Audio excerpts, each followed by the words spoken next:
大家觉得有哪一把武器能够最好的代表维多利亚时期的英国呢？有的人会选择在拿破仑战争中精准狙杀法国将军的贝克步枪，有的人会说率先使用米利弹，在南北战争中声名大噪的恩菲尔德步枪才是英国武器的代表。然而真的要说起来，这些笨重的大家伙都算不上真正的维多利亚风情，外形小巧优雅、做工精良的韦伯利左轮手枪才是真正的帝国代表。那么英国人为什么直到二战结束还在大量使用左轮手枪？传承上百年的韦伯利到底有什么魔力？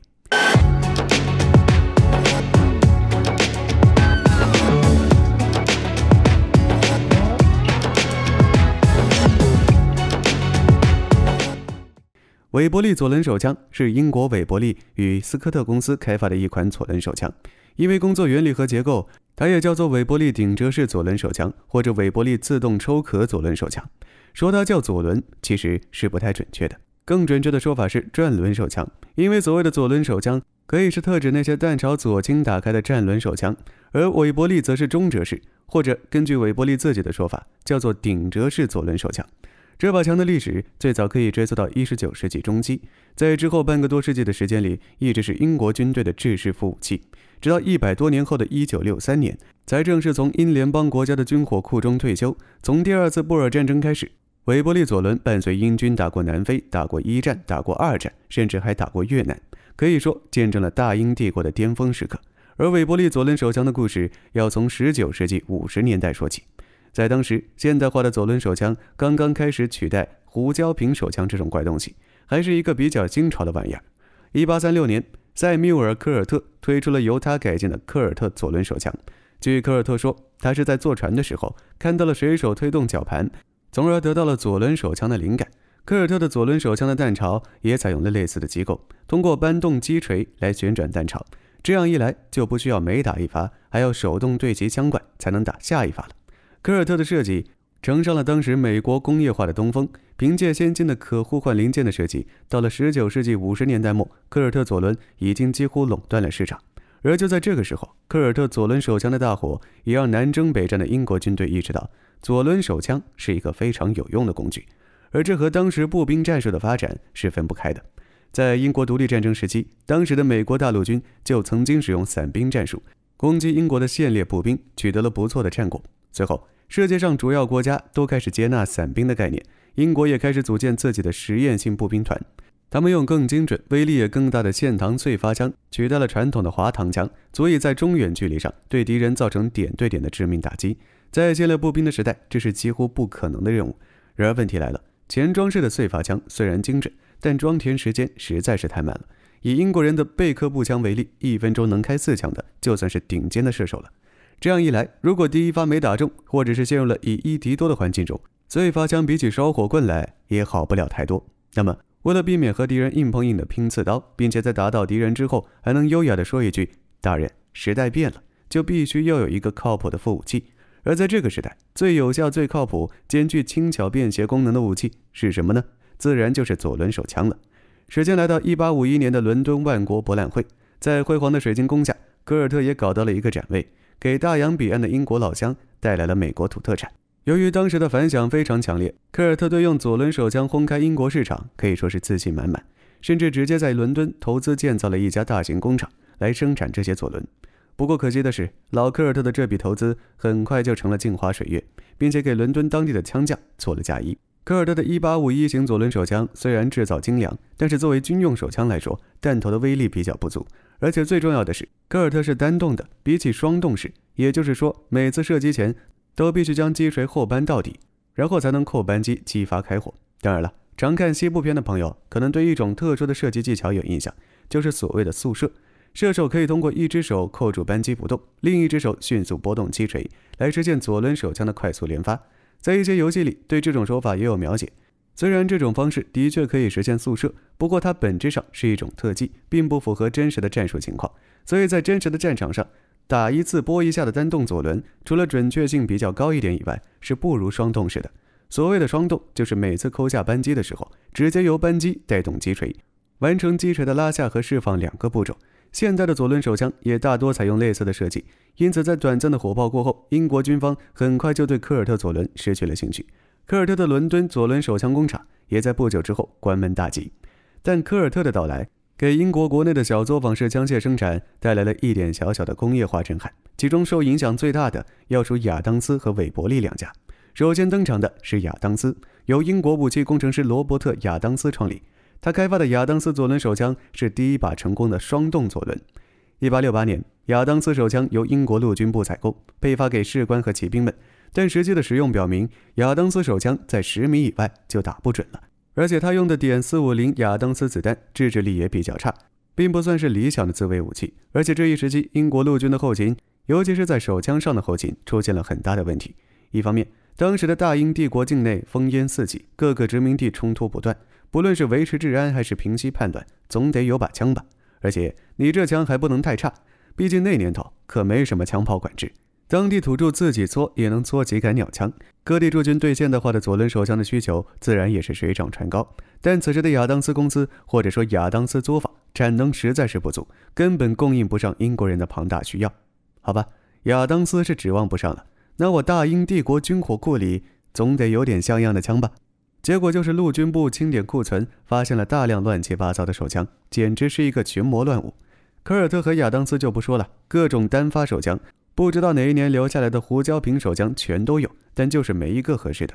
1879年，英国陆军部出现了手枪荒，于1880年紧急采购了恩菲尔德马克1和马克2，希望获得一种零件可互换、双动式的现代左轮手枪。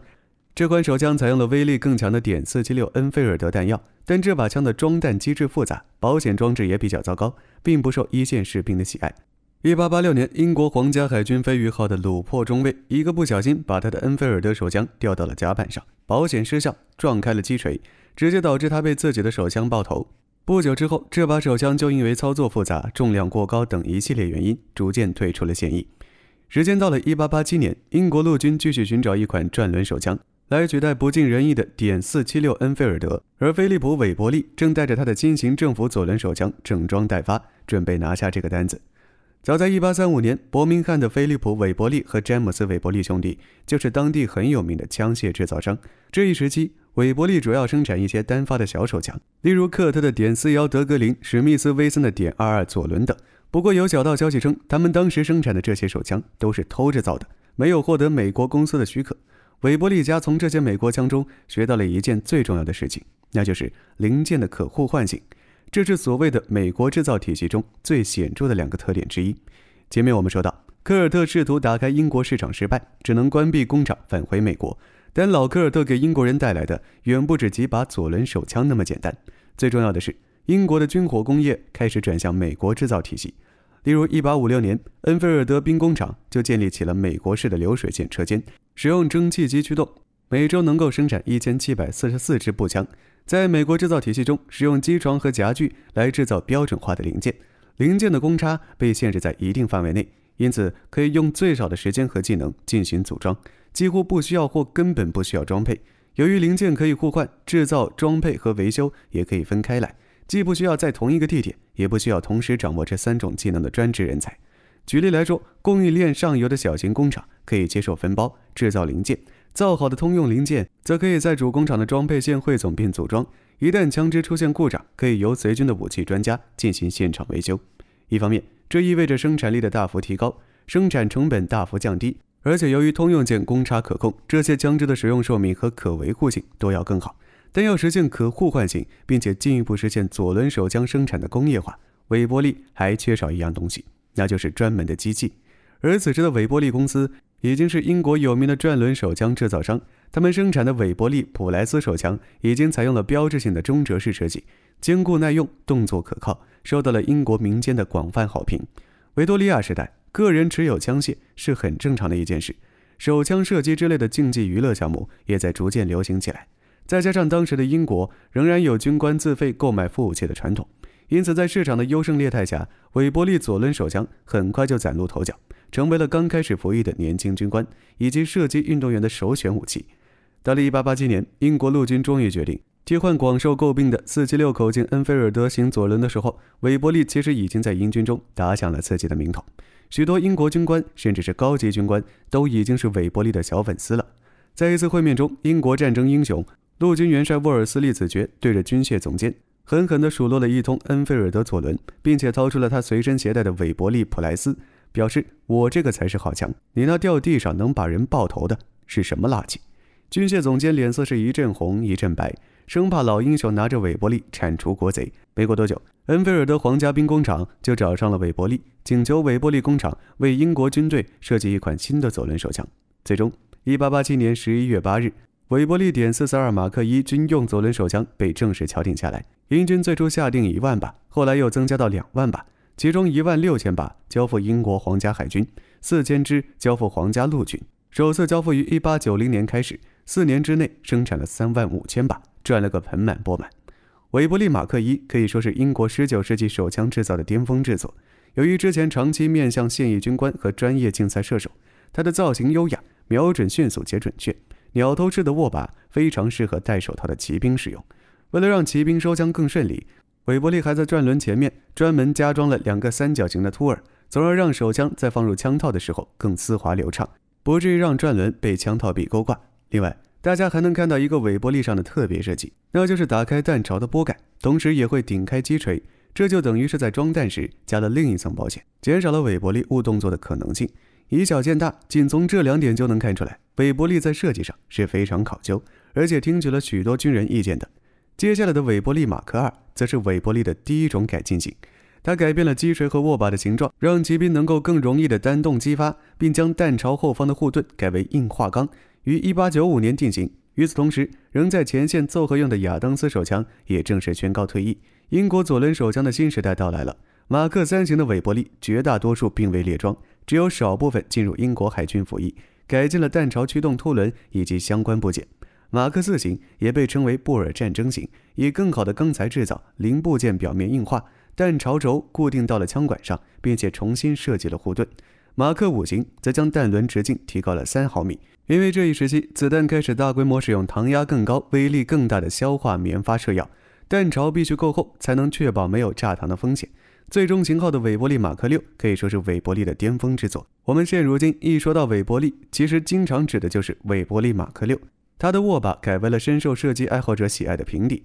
标配了6英寸的长枪管，还有不同高度的准心可以换，整把枪也变得更加耐用，即使是枪轴的十字螺丝断裂，也不影响枪支的闭合。韦伯利马克6于1914年中定型，没过2个月，欧洲大陆上就发生了一点点小摩擦，一战开打了。在第一次世界大战之前，英国人基本上不考虑普通士兵使用手枪的问题。普通英军士兵的手枪弹药配给仅为每人每年24发，一次训练中就消耗完毕了。再想打枪，除了自费买子弹以外，就只能用空包弹听个响了。按照这种槽点，英军普通士兵对于手枪的熟练程度比平民最多也就是强点有限。不过这倒是不太影响，因为这一时期手枪确实用处不大。前面我们说到过，传统上来说，在英国陆军中，携带左轮手枪的一般都是军官阶层，他们的左轮一般也不是发的，而是自己带的，其功能类似于现在的职场精英给自己买了个漂亮的公文包。而从1878年开始，英国陆军中的辅助兵种，例如厨师、号手、炮手，甚至是给马修脚的提铁匠，都配发了左轮手枪。左轮手枪的打靶练习也是军营生活中难得的休闲娱乐活动，尤其是买得起弹药的军官们更是对此乐此不疲。在这一时期，英国乃至整个欧美，打手枪是一个非常时髦的娱乐活动，不光是军方，民间也非常喜欢这项运动。英国国家步枪协会赞助的射击比赛曾经是1900年前后英国观众人数最多的比赛项目，而韦伯利左轮则是这些射击比赛中最常出现也是最经常拿奖的手枪。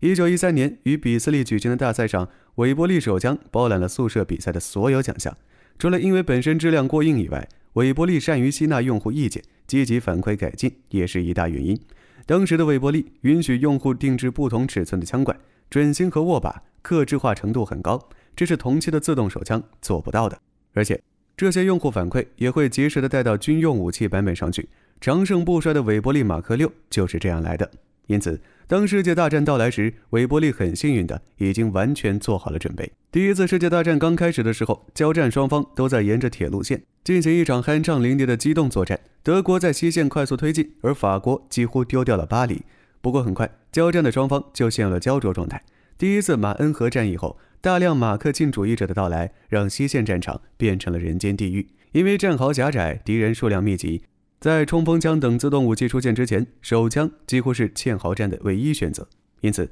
左轮手枪的射击训练迅速地被英军重视起来。这时候，许多当年手枪射击竞赛时的技术都被融合到了英军的射击训练里去。例如2届奥运冠军沃尔特·维南斯在1901年出版的《左轮手枪设计艺术》这本书中，特别青睐韦伯利手枪。这些教导学生如何在赛场上拿到高分的教程，变成了指导前线士兵近距离格斗的训练，并逐渐形成了现如今的精锐士兵，例如特种部队以及执法人员的射击教程。他们教授的手枪射击方式被叫做本能射击或者直觉射击，重点强调身体向目标倾斜45度，脚的指向要和手枪的指向一致，然后自然地握持武器，扣动并释放扳机。这种射击方式之所以叫做本能射击，而且强调身体的姿势，是因为这种射击手法几乎不依赖或者很少依赖于准心。这种技术类似于投球或者将废纸团丢进垃圾箱，它强调的是身体的协调性。只要握持武器，抬手指向目标，并且自然地扣动扳机，这个过程形成肌肉记忆，就足以在近距离上相对精确地命中目标。在第一次世界大战期间，有数千名军官接受了这样的训练，在很短的时间里，这些人就能够在1秒钟之内完成拔枪到开火的过程，并且让子弹精准命中10米外的一张 A4 纸大小的标靶上。对于堑壕战等近距离用途，这种抬手就射的速度和准确度，可以在电光火石之间拯救很多人的性命。除了这种直觉射击模式以外，英国的武器教官们还在左轮手枪学校里挖掘战壕，用帆布搭起了房屋，这样就可以教授士兵们如何攻占战壕，以及如何挨个清空房屋等技术。这就是最早期的现代 CQB 形式之一。另外，除了进行这种近距离战斗以外，他们还进行了双手握持左轮手枪，进行45米以上的射击训练。英国武器教官希望用手枪的半自动优势来压制敌人的机枪手，甚至是在轰炸机靠近的时候给飞行员来个惊喜。虽然有的课程有点脱离现实，但总的来说，这些射击爱好者教官们提供的培训使英国士兵在近距离战斗中取得了明显的优势，也为现代手枪的使用奠定了基础。到第一次世界大战结束时，左轮手枪或半自动手枪的使用已经从战前的小众爱好上升到了一门学科的高度。人们常说，战胜国在面临新的冲突时只准备打之前的战争，而就军用手枪而言，1939年的英国在很多方面和1918年没什么不同，甚至还有所倒退。1919年，英国议会指责韦伯利公司在战争期间赚取了过多的利润，挖了帝国主义墙角，然后只是恩菲尔德以韦伯利的.308原型为蓝本，整了一款差不多的左轮手枪。虽然内部零件不能通用，但从外观上来看，二者有9分甚至10分的相似。韦伯利公司自然是不甘，当场把英国政府告上法庭，二者之间打了将近10年的官司，向英国政府索赔2250英镑。当时的英镑可是和黄金挂钩的，折合到今天差不多等于140万美金。最终的结果是英国政府没承认抄袭，但是还是补偿了韦伯利1200英镑的开发成本，还是由皇家发明家奖委员会颁发的。只能说大英的官僚真的是不服不行。除了和英国官方的友谊破裂，民间射击运动也迅速地衰落了下去。自从1920年英国通过枪支法以后，枪管短于30厘米或者总长度短于60厘米的枪支都属于禁止个人持有的，而韦伯利的枪管长度最长也就15厘米左右，属于完全禁止状态。民间的手枪射击运动自然也就无从谈起了。结果就是到了1939年，新一代的英国士兵在入伍前，很少有人是摸过枪的，更不要说开枪了。不知道大家有没有发现，中折式的左轮手枪往往口径都会做得比较大，这是因为中折式的枪械需要靠顶上的凸耳锁定铰链，在射击的时候，火药气体的反冲有一大部分会直接对枪的中折结构形成冲击，因此膛压较高的子弹往往是不能使用的。一战时期的一些.455英寸的弹药包装上，有的就会标有不适用于左轮手枪的字样。另外，较低的膛压也意味着子弹初速较低，要想投射相同的能量，自然就要把弹丸质量做大，也就是做大。较低的初速也带来了子弹下坠的问题，直接导致中折式的枪械在远距离精度上表现不佳。当然了，中折式倒也不是没有优点，从结构上来看，中折式的枪机是最紧凑的枪机结构之一，能让枪械在相同的尺寸下有更长的枪管，这一点也算是稍稍弥补了弹丸初速带来的不足。另外，中折式的手枪对于左撇子来说算是比较友好的，因为左轮的弹槽是往左旋开的，对于左利手的用户来说比较不方便。二战后期，虽然半自动手枪已经被大量装备，但仍然还有许多韦伯利左轮出现在各级支援单位里，用于个人防御用途。由于佩特的点455弹药停产，1949年，也就是韦伯利推出62年后，他在英国的职业生涯终于走向了终点。然而，在战后的几十年里，皇家军官和英联邦的士兵们继续在私下购买和携带左轮手枪，甚至一路带到了越南战争中。大口径韦伯利左轮手枪的最后一次销售，直到今天，韦伯利左轮手枪仍然以其精湛的工艺、优秀的设计和质量，在枪械爱好者和收藏家的领域里十分的紧俏。2023年，还有美国网友在美国全国步枪协会的网站上提问说，虽然家传的这把韦伯利左轮产于1877年，但其良好的操控性、流畅的动作和制造质量仍然让他感到惊讶。